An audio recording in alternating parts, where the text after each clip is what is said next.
calm down. We have to calm down. It's because the Maple Leafs played last night, right? That's why the Vancouver Canucks won today. And oh my goodness, because I saw everywhere on social media, Instagram, Twitter, people talking about the Jake Virtanen hype train.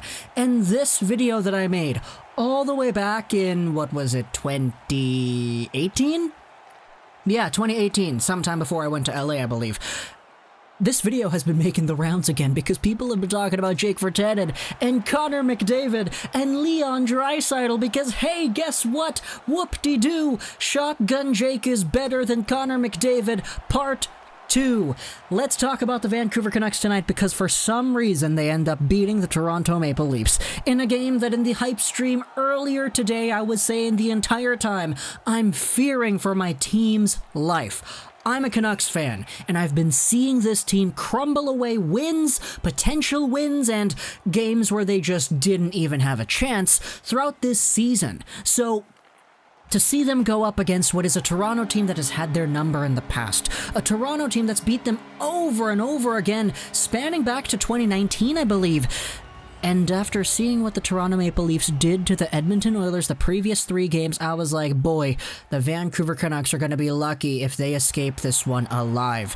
But man, even though we had the optimists in our hype stream, we had the people talking about how the Canucks have a chance and how they can win and hockey's a game of bounces, I just didn't buy it, you know? I was like, yeah, rationally speaking, even though this Leafs team did play last night, this Leafs team is just so structured, so good, that it's going to be very overwhelming for Vancouver to try to contain that. And for the most part, it kind of was difficult for them to contain that. It's just the Vancouver Canucks had one piece of kryptonite that helped them today, and his name is No, it's not Jake Virtanen, it's Thatcher Demko, another guy drafted in that 2014 NHL entry draft.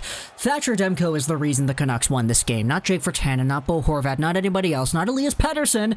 Because, man, Elias Pettersson wasn't playing tonight. It's almost like the Canucks didn't need him, huh? Thatcher Demko was the reason the Canucks won tonight, because if you look at every chart, every analytic, every high-danger metric of this game, the Toronto Maple Leafs had so many point-blank, just absolute bangers of shot opportunities after shot opportunities after shot opportunities, and they were all coming out in front. It was Matthews, Marner, it was Tavares, it was the depth guys, Kerfoot and Mikheyev and all these other players coming in here point-blank, robbed by Demko.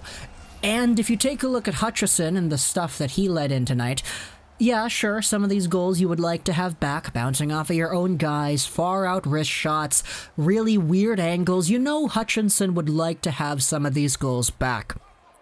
But for Thatcher Demko, there were so many high-danger, extraordinarily high-danger opportunities that he thwarted away here tonight. And my own response to that is just, you know, the Canucks, you guys get a win once in a while when Demko has a night like he has tonight. But if you're going to be a team that forces your goaltender to have to make those saves every single game he plays, then I'm sorry, but you're going to be in for a bad time. Because Thatcher Demko might have the magic to pull out a win once or twice out of the hat when he's facing like 5 or 6 high-danger chances a game like he did tonight. But if you expect him to do that consistently, then I got bad news for you. So, even though Thatcher Demko had an out-of-his-mind amazing performance today, that does not mean by any circumstance that he should be expected to do that every night, because if he expects that, then, you know, a goalie's gotta crack sometime. But for now, he didn't crack. He's the reason the Canucks won here tonight, because Auston Matthews, Marner, Tavares, Nylander, all the great guys over there up front in Toronto were just robbed left, right, and center by Thatcher the Snatcher. But let's talk about another guy who in the 2014 NHL entry draft was drafted.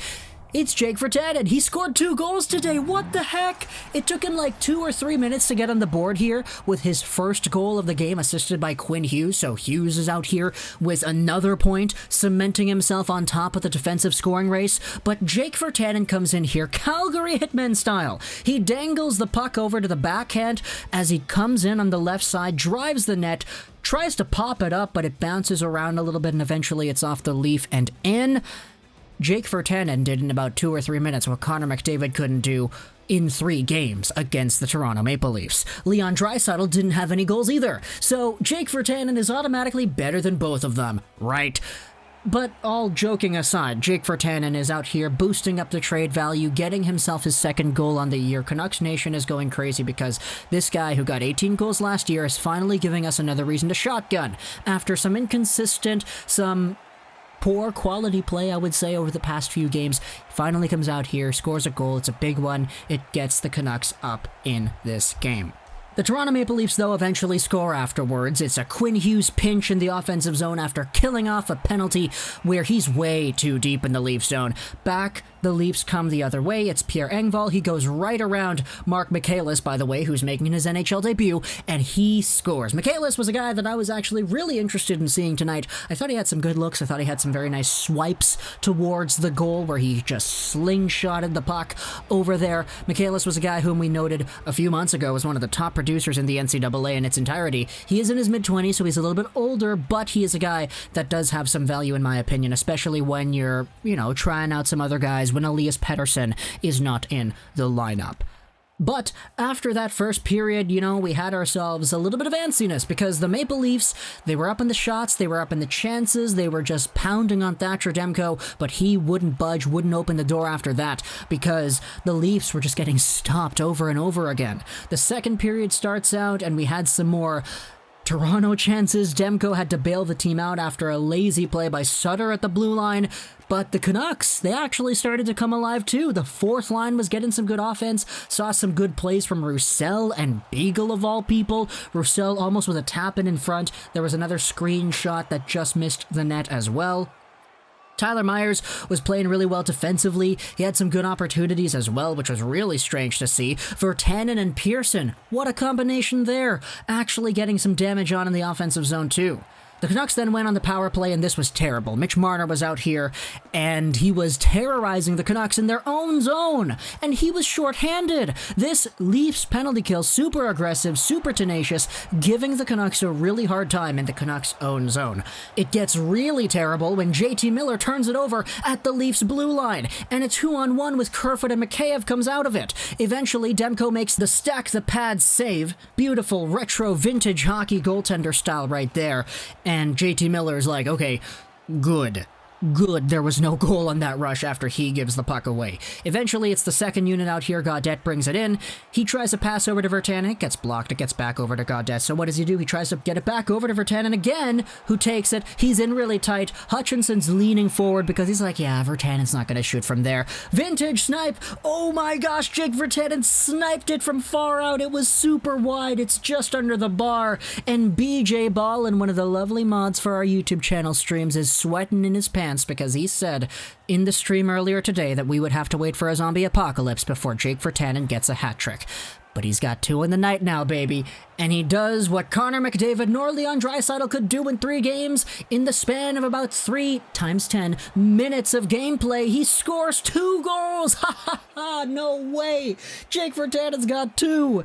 No way, dude. 3 goals on the year, 2 on the night. Jake Virtanen is out here on the rush, taking the pass from Gaudette, and he snipes it. The third period had ourselves a lot more pizzazz. It was 8 minutes of straight action. Demko with some saves on Matthews, point blank. The Canucks had some zone time. Quinn Hughes with some razzle-dazzle. Eventually it's Schmidt to Edler to Horvat who scores, and that was a weird little shot over there as the puck kind of bounces up on Horvat, but he kind of swoops it towards the goal in the far corner there. Really good play to go up 3-1 in the third period. The Canucks end up winning this game 3-1, and Jake Virtanen had some chances here to actually get the third goal. There was a 2-on-1 with Jordy Ben and Virtanen that Jordy Ben elected to shoot on. Virtanen tried to go for the empty net at the end of the game, but it was blocked point blank by Morgan Rielly. And, even though the Canucks end up with the dub, there still was a whole bunch of anxiety, especially towards the end of the game. Mitch Marner with 2 glorious chances. Auston Matthews with an open net, but he goes off the post. Matthews to Tavares right in front. Demko with the point-blank save yet again. This was crazy. Toronto had so many opportunities to score, but it was either Thatcher the Snatcher that prevented that, or just pure darn rotten luck. Again, I think if you try to rely on Demko to be this good this often, you're going to be in for a bad time. But when he is good, he's on top of his game, and he ends up taking out what is the Toronto Maple Leafs that are on top of the division, and stealing 2 points in a race that a lot of Canucks fans are kind of like, please, I'm just kind of looking for Luke Hughes, man. I don't know what's going to happen now, but you know what? The Canucks end up with a victory. It feels good for the first time in a while. Talk to me in the comments what you thought about this game. I hope you enjoyed this video. Trolls99, and bye.